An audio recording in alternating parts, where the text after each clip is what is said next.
Last 24 hours have again been uneventful in terms of the fighting in Ukraine. I say uneventful, though it's important to stress that people are dying every day. Fighting continues. There's been more Ukrainian attacks in the Rabotino-Verbovoye area, though again, without any significant result, without any result. The Russians continue to push forward in the Vremivka salient. As I said, this gradual incremental recapture of previously lost positions. In the Bakhmut sector, there's more reports that the Russians now control most of Orekhovo-Vasilyevka. Apparently they control the greater part of the village. They've pushed, so the latest reports say they've pushed the Ukrainians out of the remainder, which is now principally in the grey zone. This is a large village, apparently, or at least it's a large village in terms of its territory. It's one of these long, winding villages, presumably laid out along a made road, along an internal road, and the result is that it's not difficult for troops to be entrenched, troops of the opposite sides to be entrenched at either end of it without being in direct contact with each other. But it seems overall now that the Russians are largely in control of this village. As I said, part of it is still in the grey zone. They've repelled Ukrainian defences there. And I'm reading that this village is on higher ground, apparently around 100 metres above sea level. It's on higher ground. And it does sort of look further down to the areas further to the west, towards Minkovka and other villages. But let me stress again that this is an undulating landscape. It's essentially reasonably flat. We're not really talking here about mountains or anything of that kind. Rather, it's a case more of hills and flat plains and wooded plantations and that kind of thing. In the south, fighting continues. South of Bakhmut, fighting continues in Klishayevka, Ardreyevka, Kurdyumovka. Very bitter, intense fighting. No significant breakthroughs by the Ukrainians of any kind. And even some reports yesterday in Redovka, the Russian website based in Smolensk, that the Russians are to some extent counterattacking and have advanced more deeply into Klishayevka. But, this is one report. I'm not by any means saying it's necessarily the case. So anyway, that's the situation there.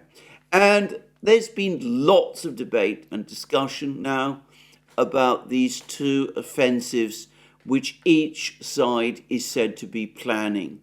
The Russians supposedly working towards launching their offensive along the Oskol River line. The Ukrainians supposedly planning to launch some kind of amphibious landing on the east bank of the Dnieper. It's been suggested by people like Dima at the Military Summary Channel that the Ukrainian plan is a simultaneous strike across Novaya Kavkovka, where the dam used to be, trying to reach Russian positions there, and also further south at the furthest end of the Dnieper on the so-called Kinburn Spit. Well, I'm not going to talk more about those plans at the moment. We will just have to see what actually works out. But anyway, suffice to say that there are lots of rumours and plans and discussions about what's going to happen in the next few weeks. And by the way, there was a report on one of the Ukrainian Telegram channels, I think it's Legitimate, that Zelensky now feels himself to be under intense pressure. Things are not going well for him in the United States. There's growing war weariness within the country. And ultimately, there's also worries about the economy, that the situation in the economy in Ukraine is starting to deteriorate. There's less confidence that there's success, that there's secure financial aid still coming. Ukraine apparently has pledges that will cover it until the summer, but beyond the summer of 2024, money will begin to run out rapidly, and at that point, the whole economy could collapse into hyperinflation. So the pressure on him, supposedly, is now very much on, and it's been suggested that in view of this, he has no real option, at least not in his mind, but to go for broke, launch some big attack over the next few weeks in order to try to persuade the donors, the sponsors, to keep on supporting him. The alternative option, which is one he clearly does not want to embrace, and which would be perhaps politically speaking suicidal for him to embrace, would be to start negotiations with the Russians, see whether he can freeze the conflict and agree to the Western demand for elections in Ukraine, which almost certainly would lead to his fall. Now, I say that, of course, I've already said that the Russians, we've had comments now from three important Russian personalities, from the foreign minister, Sergei Lavrov, in 2 interviews, from the defense minister, Sergei Shoigu, and from the speaker of the Duma, Mr. Volodin, all of them rule out completely the question of a settlement freeze, of a freeze of the conflict. All of them rule out the idea of a ceasefire. All of them now essentially say that the war will continue and that the choice for Ukraine is complete capitulation to Russia's demands, which have been restated by Lavrov in his interview with TASS, or alternatively, the end of Ukraine as a sovereign state, or as an independent state. Now, the final member of the top Russian leadership, Dmitry Medvedev, has spoken. I say the final member. Putin himself, of course, has said nothing. He remains, as always, inscrutable and enigmatic. He drops hints. And, of course, in Medvedev's case, of course, he's been saying lots of things over the course of the entire special military operation. He's already defined himself in the eyes of the Russian public as the hardest liner of all. So what he says perhaps should not be taken completely seriously or entirely seriously, or perhaps one should perhaps more correctly say it's something that is very much in line with what he has said previously. Having said that, it is important to remember that Medvedev is the deputy head of the Security Council. He is also the deputy head of the Military Industrial Commission, which supervises Russia's arms buildup. He has been the president of Russia, and he has been the prime minister of Russia.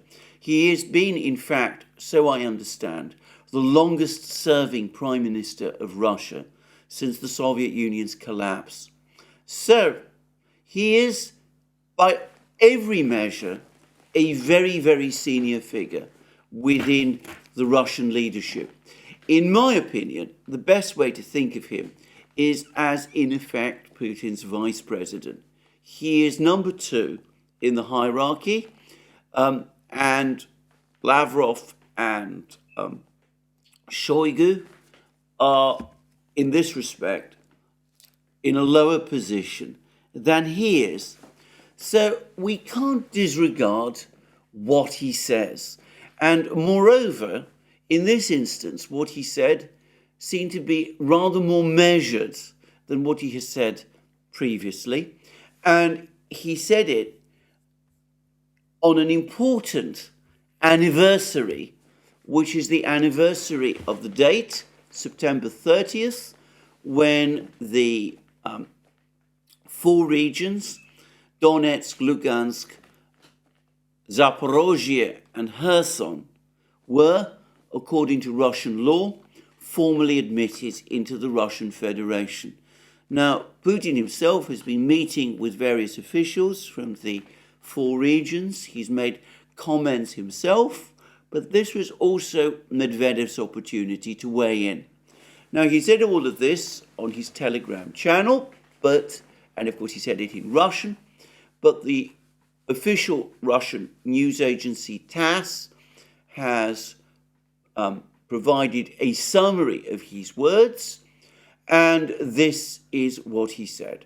Russia will continue its special military operation until it completely destroys the, he calls it, Nazi regime in Ukraine and liberates its original lands.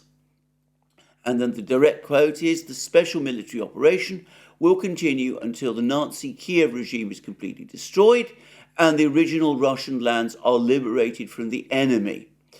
And then TASS goes on to say that Medvedev noted that a year ago, residents of those regions had made a he means the four regions, had made a life-changing decision to reunite with their motherland. Their choice became a symbol not only of restored historical justice, but also of the unity of the Russian people, their enormous willpower and determination. Victory will be ours, and there will be more new Russian regions. Now, here we have a clear statement from Medvedev, the policy of the Russian government now, he's making it clear that he is now speaking for the Russian government. The policy of the Russian government is regime change in Kiev. They want to destroy what Medvedev calls the Nazi regime in Ukraine.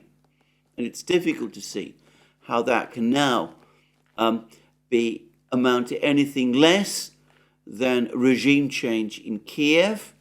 Right at the outset of the war, during the negotiations in Belarus and Istanbul, the Russians seemed to think that they could negotiate a solution with the Zelensky government whereby Zelensky remained president, the other top officials of the government remained in place, but those whom the Russians identified as being followers of Stepan Bandera and of the extreme right fascistic ideologies of the 1930s and 1940s, and whom the Russians say are embedded in the Ukrainian government and the Ukrainian political system, they could somehow in some way, by agreement with Zelensky and the Ukrainian government, be isolated and removed from their positions and marginalized in Ukrainian political life.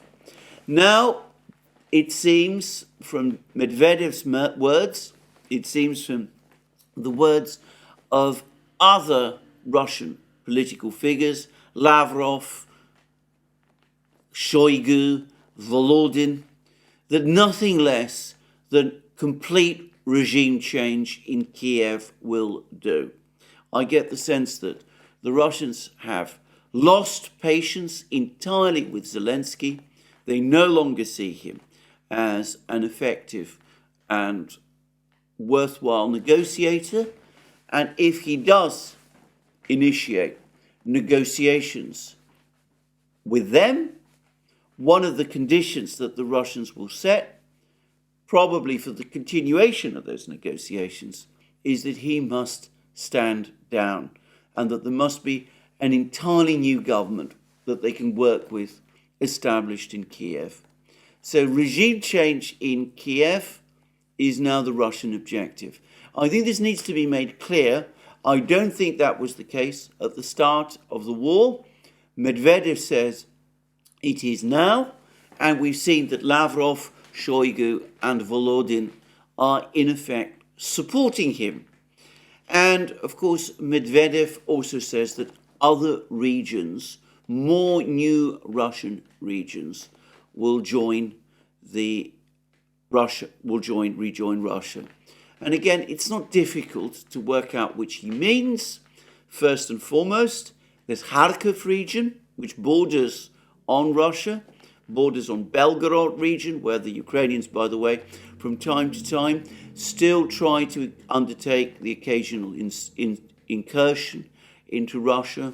They've been trying to do the same in other places, like Bryansk, for example, without any success, by the way. But anyway, that's what Medvedev says. So Kharkiv region undoubtedly is one that the Russians now have in their sights.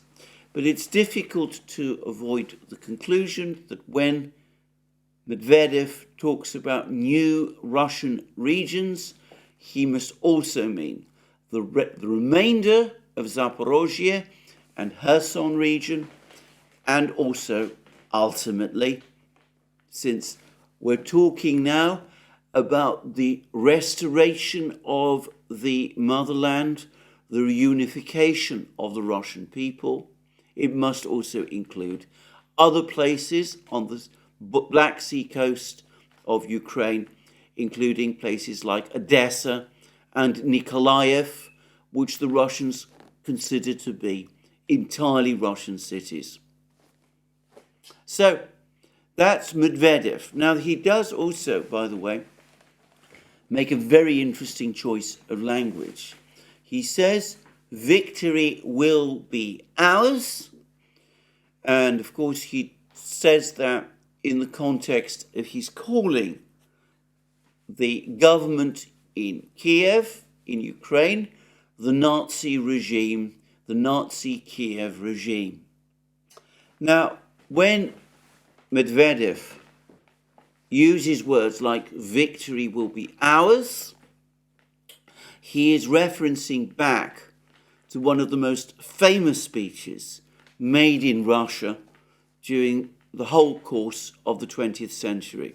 And that is the speech that was made by the Soviet Foreign Minister Vyacheslav Molotov on the 22nd of June, 1941, when Germany, which was of course Nazi Germany, attacked the Soviet Union. Molotov made a radio address to the Soviet people on that day, and he ended it with words which remain famous to this day.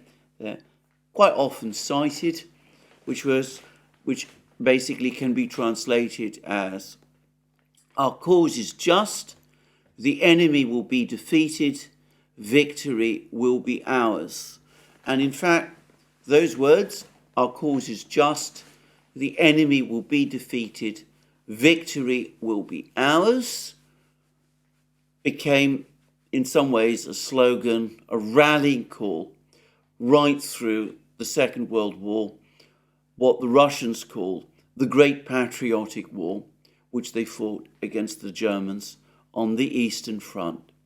Now, look at Medvedev's speech. He refers to the Nazi regime, the Nazi Kiev regime. He is in effect equating the government or drawing parallels between the government in Ukraine today and the one that the Russians defeated in the Great Patriotic War, and which, of course, functioned in Berlin in the 1940s. He also uses the word justice. Molotov said, justice, our cause is just, and Medvedev says, their choice became a symbol not only of restored historical justice, but also the unity of the Russian people. So he again references Molotov by talking about justice, and he ends, of course, with the same words that Molotov ended his speech. Molotov, victory will be ours. Medvedev, victory will be ours. Now, when this kind of language is used in a speech, or in not a speech, but in Telegram comments today from the deputy head of Russia's Security Council and deputy head of the Military Industrial Commission, he's not just referencing back Molotov from 1941, he's also drawing direct parallels, but not just direct parallels about the nature of the war, but by implication about how the war ended. The Soviet Union's war against Germany between 1941 and 1945, indeed the Second World War, which was fought not just by the Soviet Union, but by many countries against Germany, including, of course, Britain, France, and the United States. But, of course, Medvedev is emphasizing the Soviet war. It ended with the unconditional surrender of Germany and the Soviet capture of Berlin. So what Medvedev is now saying is that this war will end in the same way. Victory will be ours. We'll have regime change. Notice that he refers to Kiev, the capital of Ukraine.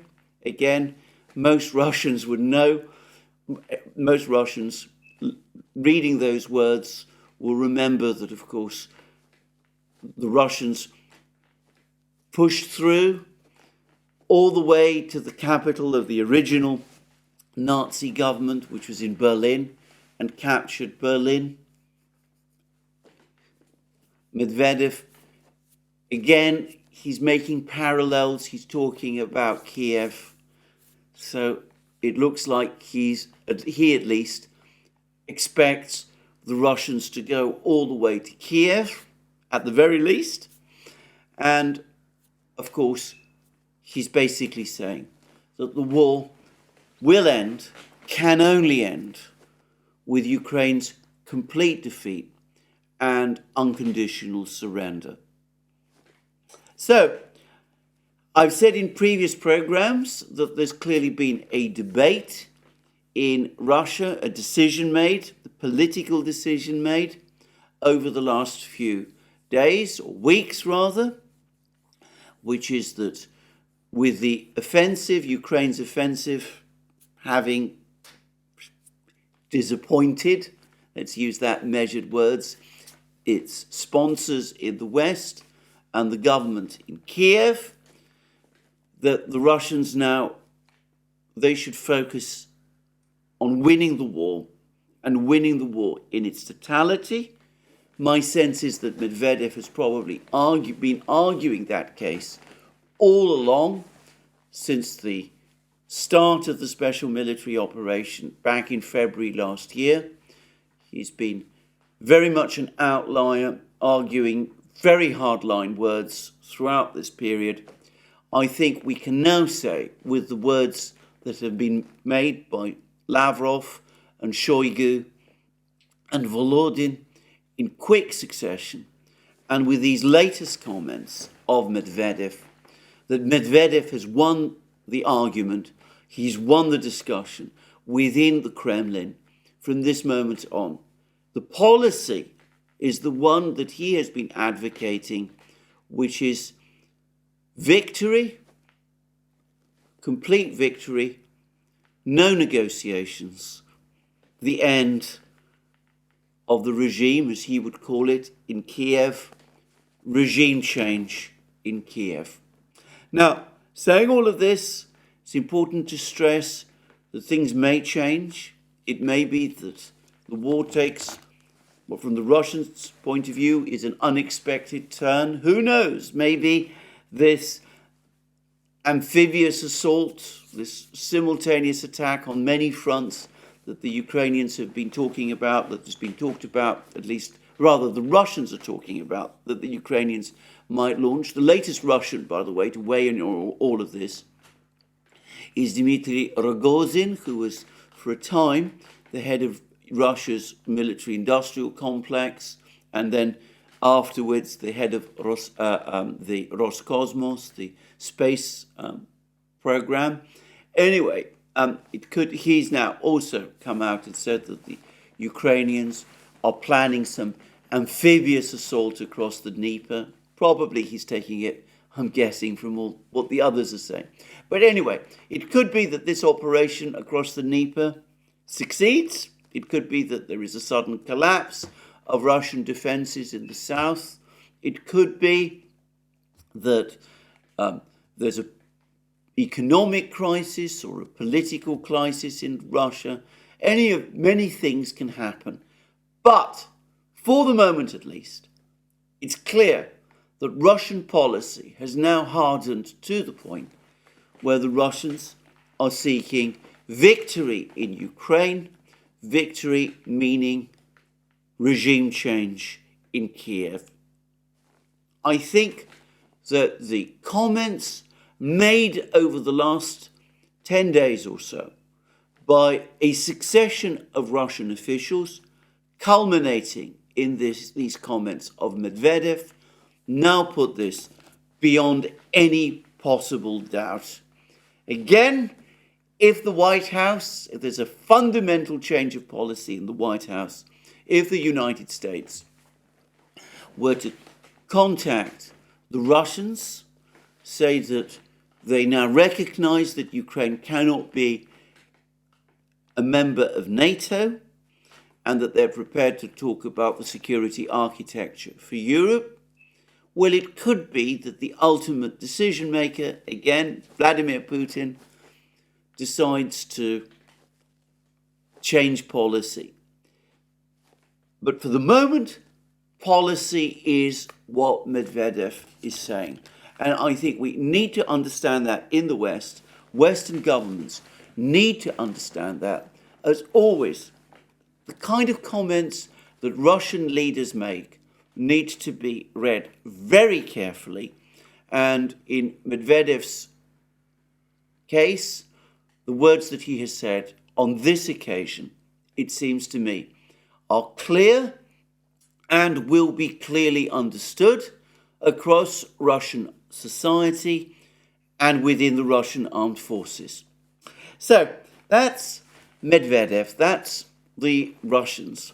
Now, I should say that negotiations, discussions continue all the time. We've now also had a further exchange between President Putin of Russia and the Chinese President Xi Jinping. And note what Putin says. He sent a letter to Xi Jinping, but it's been published by the Kremlin, and he says in it, the letter reads as follows: Dear Mr. Xi Jinping, dear friend, please accept heartfelt congratulations on the occasion of the 74th anniversary of the founding of the People's Republic of China. Under your leadership, China is confidently moving along the path of socio-economic, scientific and technological development, strengthening its position on the world stage and actively participating in resolving the most important issues on the regional and global agenda. Relations between Russia and China are of the nature of a comprehensive partnership and strategic interaction. Moscow and Beijing cooperate fruitfully in all areas and effectively coordinate efforts in international affairs. I am confident that our upcoming negotiations during the international forum One Belt, One Road, which is going to take place in Beijing in a few weeks, will contribute to the further expansion of the entire range of constructive Russian-Chinese ties for the benefit of our friendly peoples in the interests of ensuring security and stability on the European continent and throughout the world. I sincerely wish you, dear friend, good health, prosperity and every success, and the citizens of the People's Republic of China, happiness and prosperity. Sincerely, Vladimir Putin. How is a public letter from Putin to Xi Jinping in advance of his visit commemorating the anniversary of the foundation of the People's Republic of China? And, of course, again, you see here the extent to which the Russians now feel confident about their relations with China. Putin talks about the fact that their strategic partnership, what he calls the comprehensive partnership of strategic interaction, means that Moscow and Beijing cooperate fruitfully in all areas and effectively coordinate efforts in international affairs. So the Russians and the Chinese are working together. They're working together, for example, over North Korea. I think that is a point which I would like to say, because, of course, many people think that Putin's and Kim Jong-un's meeting was somehow a meeting made without Chinese knowledge. These two countries supposedly getting together and working apart from the Chinese. It's absolutely clear to me that that is not the case. And then, of course, Putin talks about that how the Russians are going to work to further expand the entire range of constructive Russian-Chinese ties. And this will be done for the benefit of our friendly people and in the interests of ensuring security and stability on the Eurasian continent and throughout the world. So the Russians are now very confident indeed about the relationship that they have with China. But they also have good cause to be confident about their relationship with India. Now, India's extremely skillful and capable foreign minister, Mr. Jaishankar, has recently attended the Council on Foreign Affairs in New York, where he has had an interaction with the US. And it was very interesting to see what he says. And the best way to understand what he says is to go back to Indian Punchline, the invaluable international affairs blog written by M.K. Bhadrakumar, a Indian diplomat, and someone, by the way, who we have been very fortunate to host on the Duran, Glenn Deason and I. Now, over the course of this discussion, and as I said, Bhadrakumar has discussed it well, and I'm going to take most of what I say from his article. Anyway, Jaishankar made very clear what the underlying direction of Indian foreign policy is. He said that Jaishankar assembled his thoughts, this is from Bhadrakumar, in three interlinked clusters. And then the first, the world order is changing and the United States is also fundamentally readjusting to the world. In other words, this is partly to be seen as the long-term consequences of the defeat, Jaishankar means the US defeat, in Iraq and Afghanistan, but it principally stems out of the reality that the US's dominance in the world and its relative power vis-a-vis other powers has changed through the last decade. Now, Jaishankar won't have said that quite as starkly to American audience, but this is how Bhadrakumar accurately summarizes his words. And he has a quotation directly from Jaishankar's comments. The world has become, in a way, more democratic if opportunities are available more universally. It is only natural that other centers of production and consumption would come about, and there would be a redistribution of power. And that has happened. So he says there has been a multipolar world. We're now, Jaishankar is telling the Americans, we're now in a multipolar world. Whether you like it or not, apparently Jaishankar said that the United States is in the process of adjusting to it. I see absolutely no sign of that myself, but anyway, that is what Jaishankar held out to the Americans. He's telling them basically, look, you can be part of this. It will work in your interests if you decide to become part of this. But that is the reality of today's world. You can't change it. And in fact, the second series of points is that this is clarified again by Badra Kumar. The US, these are again Badra Kumar's summaries of Jaishankar's words. The United States shouldn't lose sight of the enormous possibility to work with India to enhance each other's interests, where the focus should be on technology, as the balance of power in the world is always a balance of technology. The United States needs partners who can secure its interests more effectively, and there are only a finite number of partners out there. Therefore, for working together, the United States has to reach some kind of understanding with its partners. And Badra Kumar again summarizes Jaishankar as saying this: from the Indian perspective, there are even more finite countries who can be partners, and the United States is indeed an optimal choice for India. There is today a compelling need, therefore, for India and the US to work together, where the bulk of partnership relates to technology, while a big part of it could be a spillover into defense and security spheres, and a third part could be politics.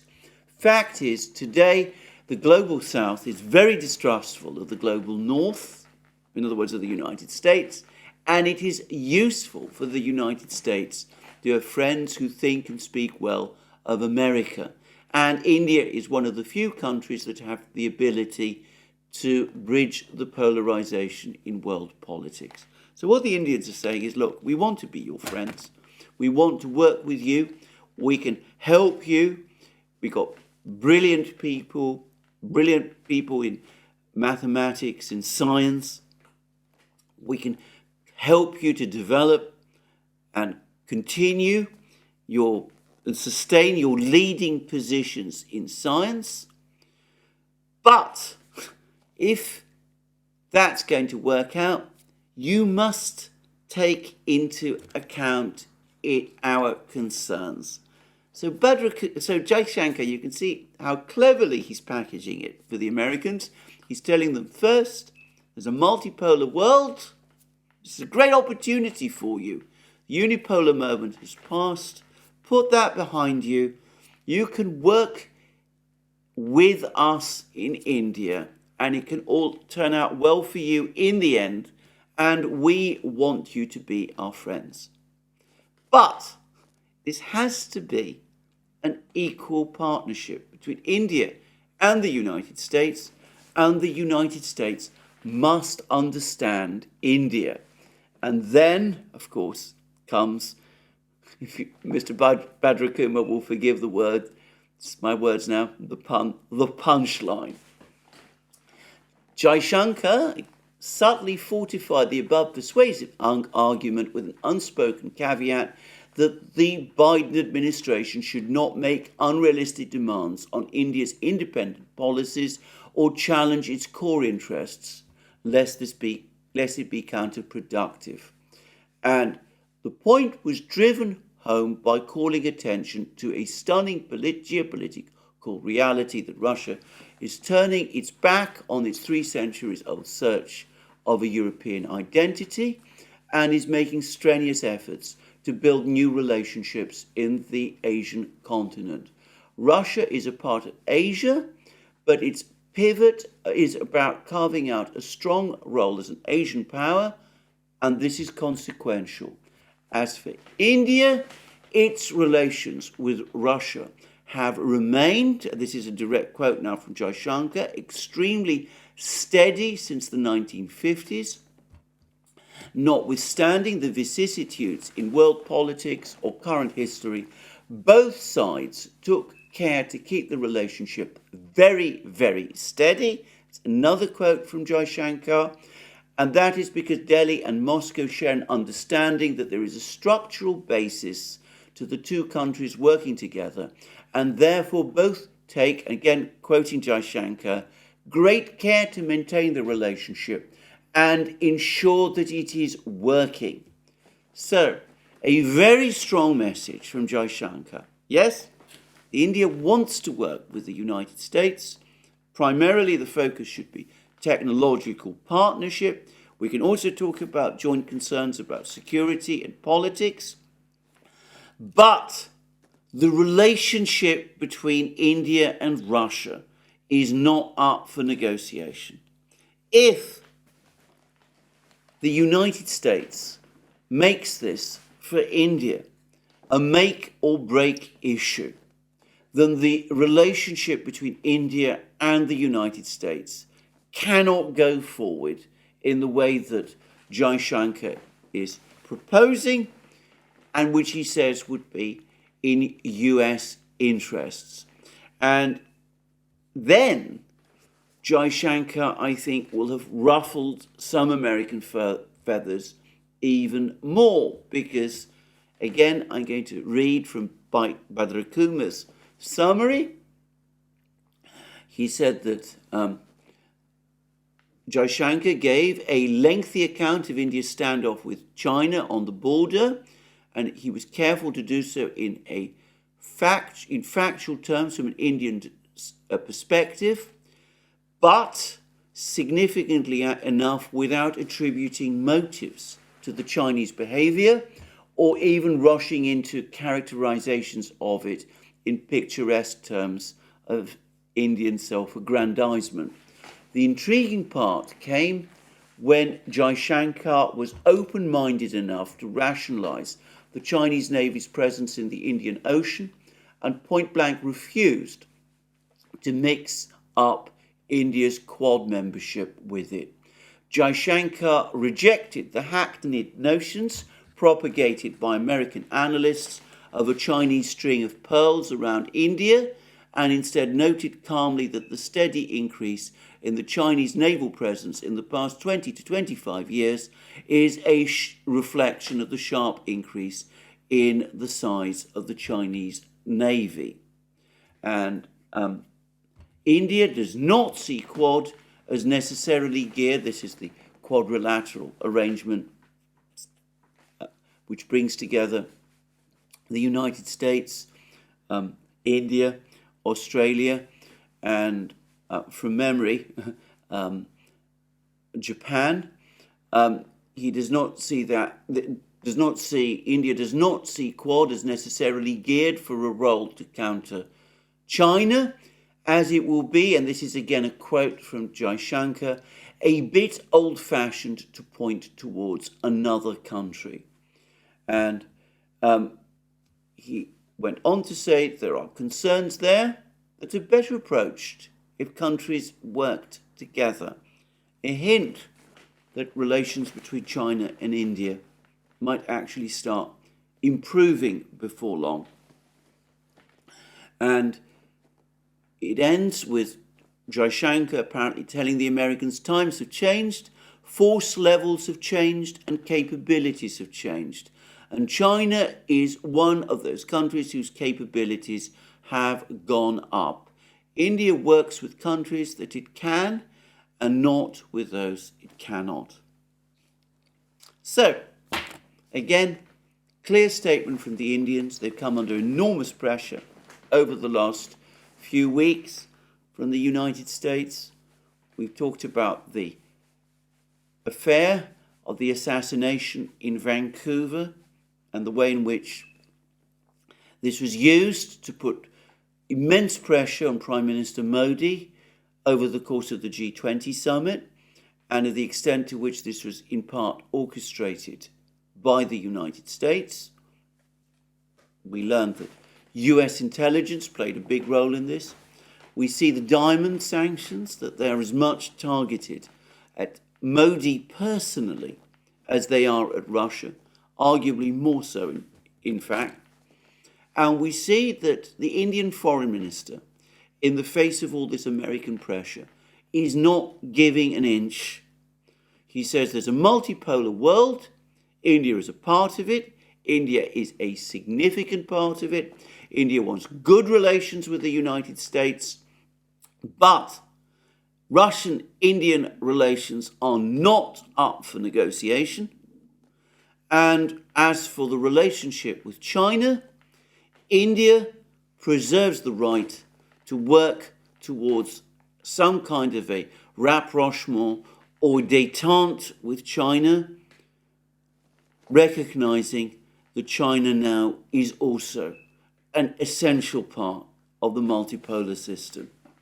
Now, Jeffrey Sachs, who has also appeared many times now on the Duran, as we are very honored to say, some months ago he said that he thought there was a high possibility that at some point over the next few months or years, we could see a sustained effort between China and India to sort out their problems. And it seems to me, actually, that if you read what Bhadrakumar has written and what Jaishankar has said, there's further points in that direction. And I think this is a point to make about Jaishankar's comments, because I'm going to suggest that, in fact, a relationship, an economic and technological relationship between China and India, in some ways makes to me a more logical fit than a relationship between India and the United States. Now, I'm talking strictly about economics at this point, not about geopolitics. But India and China are both, it seems to me, have very complementary economies. India's economy is geared towards agriculture and services, and there is a strong technological aspect. China is principally focused on manufacturing, industry, and of course it's now also a world leader in technology, as the Huawei chip has demonstrated. Now, that would suggest to me that the Indians and the Chinese can find fairly easily complementarities. I mean, the Chinese can help the Indians with manufacturing, building up their manufacturing. The Indians can help develop China's services to the extent that they do need help with services, and here the Indians are increasingly advanced. Whereas the United States and India are both service economies, increasingly. The United States, like India, does of course still have a very powerful manufacturing industry, but overall the dominant aspect of the economy in the United States is services. And it might not therefore be the most logical partner if India really does want to pursue some kind of policy of reindustrialization. And of course, if India and China complement each other, Russia arguably complements them both, especially if they work together, just as China is a manufacturing superpower and India potentially a services superpower. Russia is, by universal acknowledgement, the commodities superpower that can provide the raw materials and the food to support the other two. I'm just saying. Anyway, the big takeaway from all of this is that the Russians, with respect to Ukraine, are now taking a very hard line. They have set out their policies. They're going to take very tough policy. They are going to pursue victory in Ukraine, and they are confident that their two key allies, China and India, have their back. China, we see this letter from Putin to Xi Jinping, talks about this strategic relationship, the strategic partnership between Russia and China. And we see that Jaishankar is telling the Americans the relationship between India and Russia is not up for negotiation, if the United States tries to make it a make or break issue with India, then it risks jeopardizing its entire relationship with India. So there we go. That is the situation at the moment diplomatically. The Russians, as I said, as I've been saying all of this week, have made a political decision that they're going to seek total victory in Ukraine. They're not going to hold out for negotiations. They're not seeking negotiations at the moment. They're seeking victory. Instead, they sent victory. The Ukrainian offensive up to this point has entirely miscarried. And as I've discussed many times, that is a strategic defeat for Ukraine and a strategic victory for the Russians. And they know that they have their friends behind them. Meanwhile, on the other side, we see more and more problems starting to develop for Ukraine. Now, I think in relation to this, perhaps the most important news is what has happened in the United States. And I want to qualify what I'm going to say in a moment. But clearly, the Biden administration's attempt to ram through a big package of financial aid for Ukraine, $24 billion worth, by tacking it on to a big budget request, well, that has spectacularly failed. The Republicans in the House were not happy with that proposal. Even Speaker McCarthy apparently was not happy with that idea from the outset. The administration's attempt to do that seems to have hardened opposition to the funding for Ukraine rather than diminished it. And I'm going to say this, I think that President Zelensky's disastrous recent trip, his incredibly belligerent and intransigent comments at the UN General Assembly, his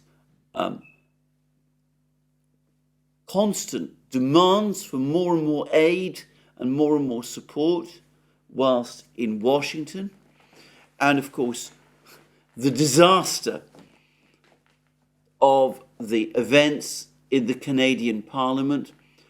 None of that helped. In fact, I suspect it increased doubts in Congress even more. So the result is that after protracted and very difficult negotiations, with the Republicans in the House standing firm against aid to Ukraine, a decision has had to be made in order to avoid a government shutdown, that the question of aid to Ukraine must be considered separately on its own merits. Now, I want to make it absolutely clear, I am confident that some kind of aid package for Ukraine is going to be passed within the next few weeks. There's been talk that it might be significantly reduced from the $24 billion that the administration was seeking.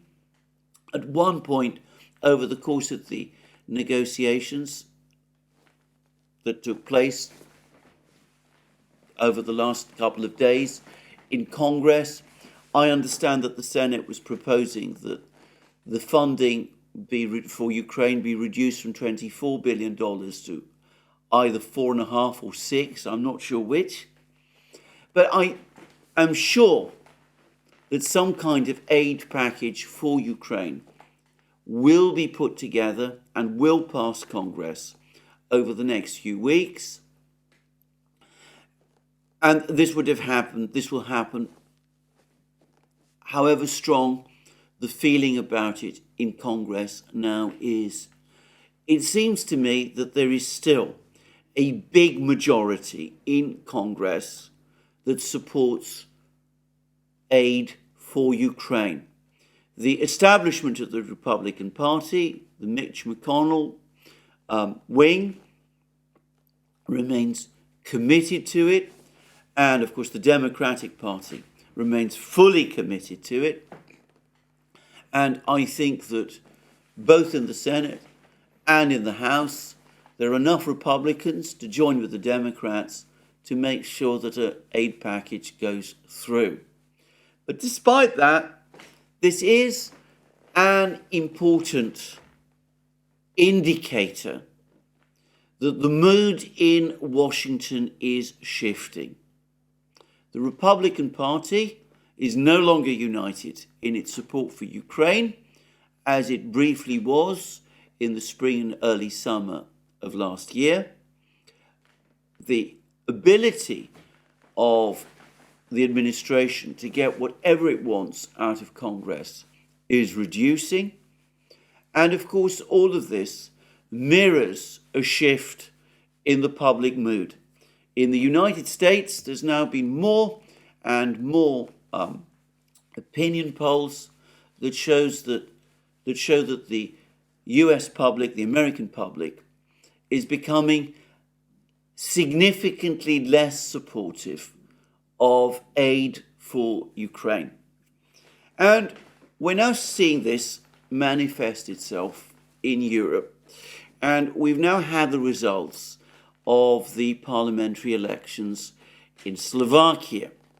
Now, in the lead up to the elections in Slovakia, there are all kinds of flesh-creeping articles appearing, especially in the British media, but I understand in the German media as well, about the prospects of the return of Robert Fico, who is the leader of what might be called Slovakia's Social Democratic Party, a party, by the way, which has its origins in the ruling Communist Party of Czechoslovakia.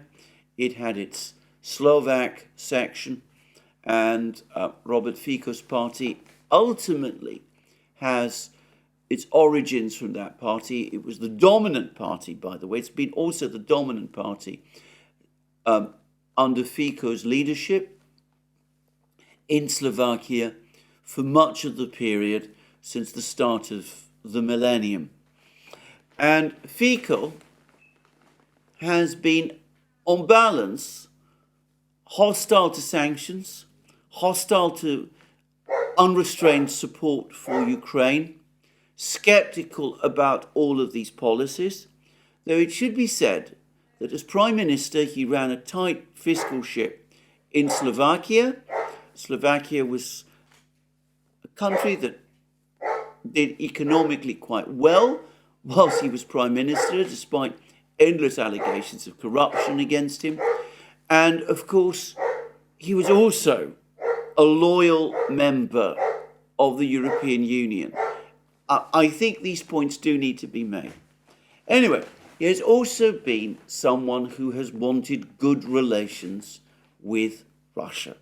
And he's made it very clear that he remains opposed to more military assistance to Ukraine. Slovakia has been one of those countries under its previous strongly Euro-Atlantic government which supported support for Ukraine. Well, there's been lots of talk about how Fico is supposedly a populist. This has now become an expression, a label that's attached to anybody who disagrees with the Euro-Atlantic establishment. I have no idea what it means exactly, apart from that, as I said, as far as I can see. It is just a label. But anyway, there are lots of talk that if Fico was re-elected, this would somehow undermine democracy in Slovakia. I think this is absolute nonsense myself, but it gave a sense of the efforts that were being made to prevent his return in Slovakia. And these continued right into the hours after the votes in the election were cast. An exit poll was published which appeared to show the Progressive Party, the government party under the previous Euro-Atlanticist government, fervently loyal to the European Union, fervently supportive of Ukraine.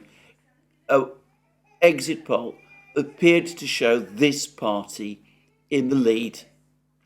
Well, we've now had the results. Fico's party has come out clearly on top. At one point, the Progressive Party looked like that they were going to come third in the vote, but in fact, they've just, as I understand it, eked out a position as second. The party that seemed like it was going to come second, but which is now just been pipped and is now the third place party, is, by the way, another left-wing party. It was formerly part of the Social Democratic Party that Fico now leads. It then broke away at the time when Fico's government previously collapsed. And the assumption, the widespread assumption, is that it's going to go into coalition with Fico. And there is a third party that looks like it's going to join that coalition, in which case Fico will have a majority in the Slovak parliament. And already Viktor Orban in Hungary, looking for an ally and a friend over Ukrainian issues, is been in touch with Fico and is congratulating him and is treating him as Slovakia's next prime minister. I think a word of warning is here in order. Fico is not yet the prime minister of Slovakia. The coalition has not yet been fully established. There may always be, in these kind of situations, a lot of horse trading. And, of course, the European Union will be putting pressure on the parties in Slovakia to try to find some way, I would have thought, of getting round Fico. And beyond that, if Fico does become Prime Minister of Slovakia, though he's been very clear about his opinions and his policies, he will again be placed under tremendous pressure. And it's by no means a certainty that he will follow through on what he has been saying about the Ukraine war, though that is very much, I suspect, the feeling amongst people in Slovakia. And I'm also going to suggest that it's probably the reason why Fico has won. I think that there is a clear majority of people in Slovakia who, whatever they think of Fico and of his previous time as Prime Minister, are unhappy about the present government's policy with respect to Ukraine and its unqualified support for Ukraine in this war.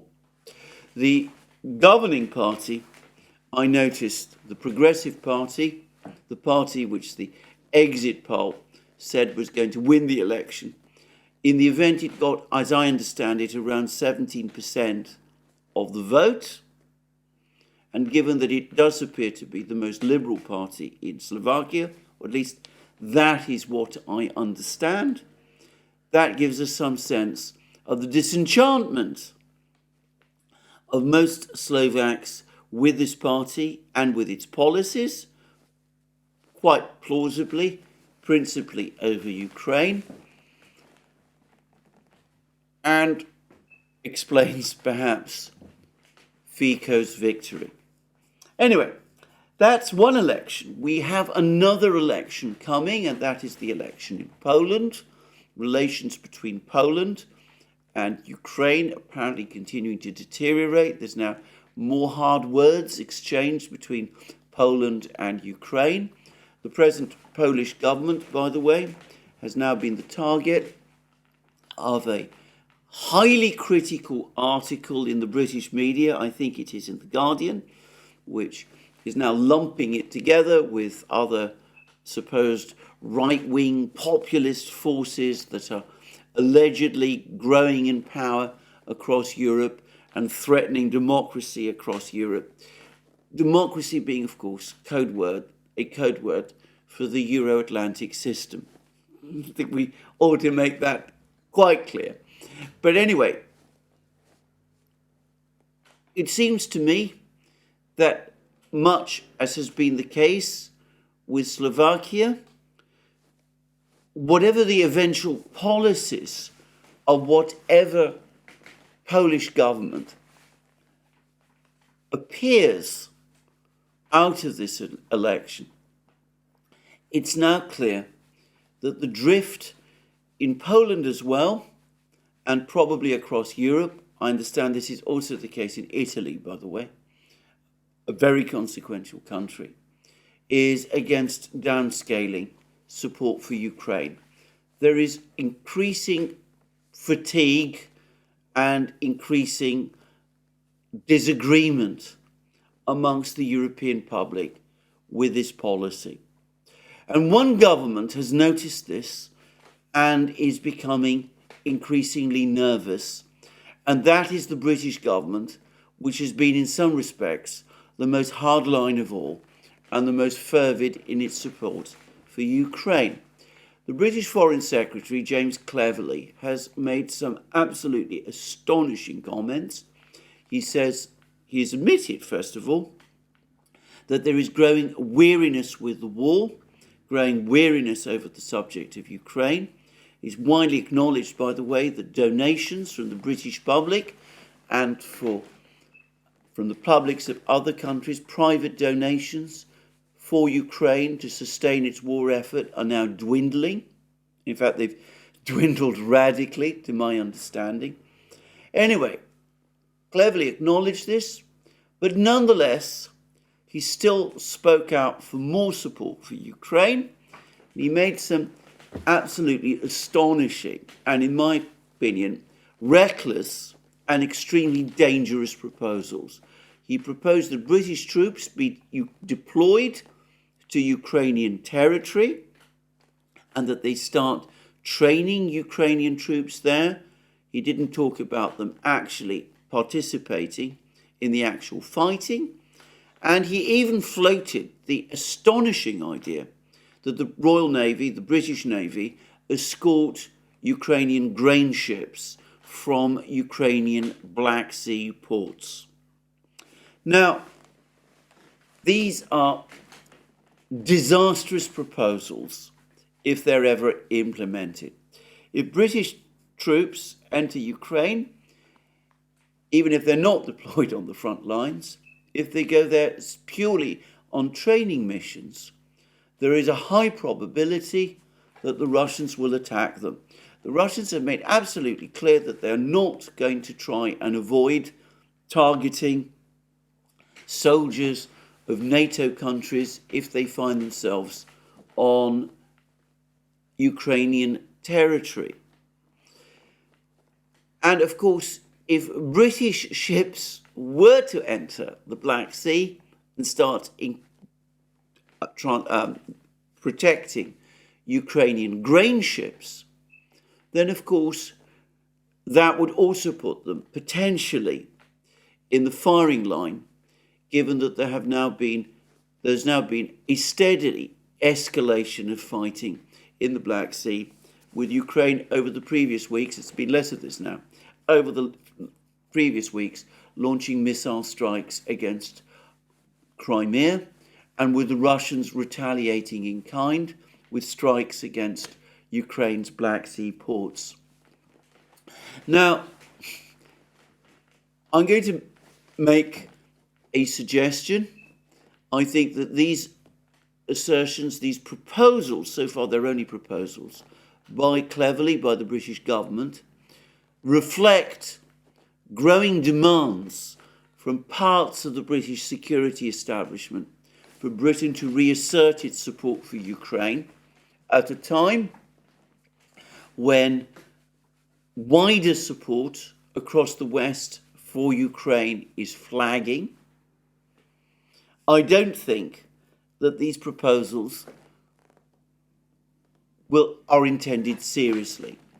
For one thing, we're talking about the British Navy providing escorts for Ukrainian grain ships. That can only happen if Turkey were to decide to open the Dardanelles to British warships to enter the Black Sea.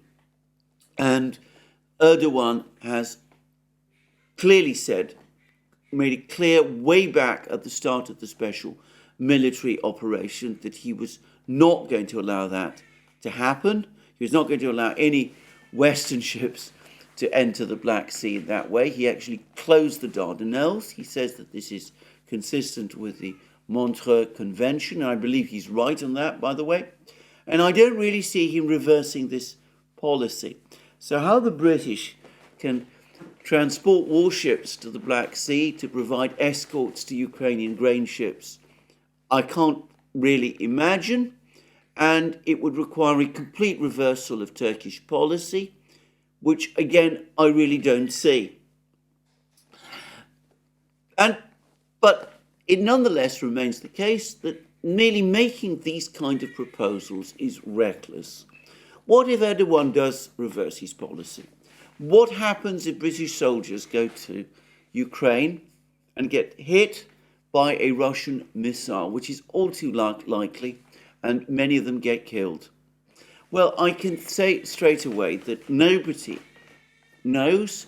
We would be in uncharted territory.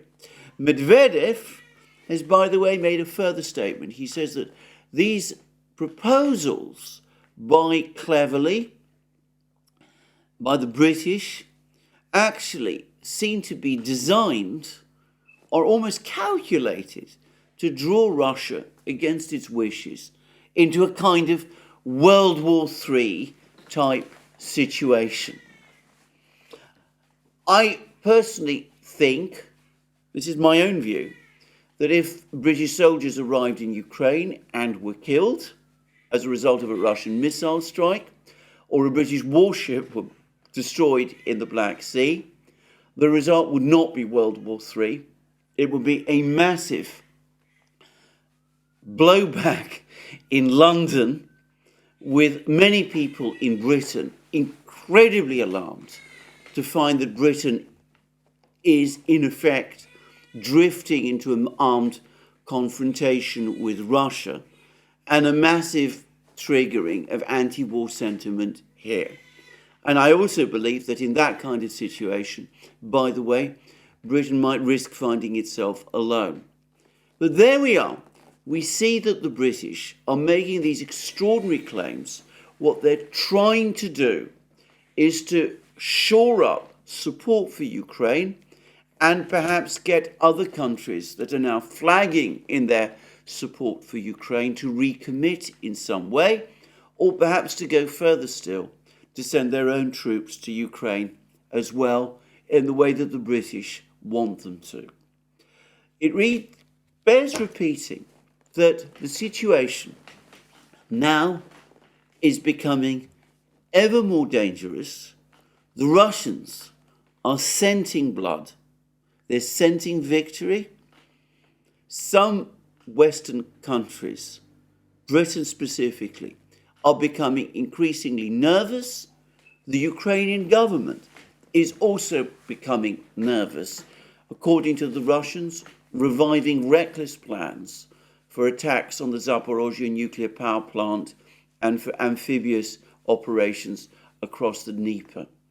So, given that this is so, the prospect of some disastrous escalation over the next few days, weeks, months remains very high.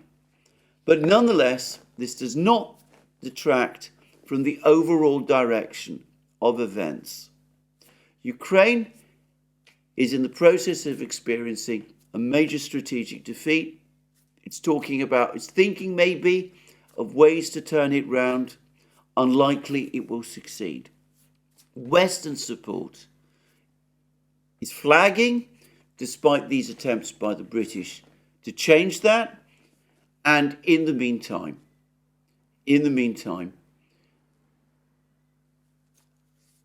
the Russians, scenting victory, are now aiming to make it total.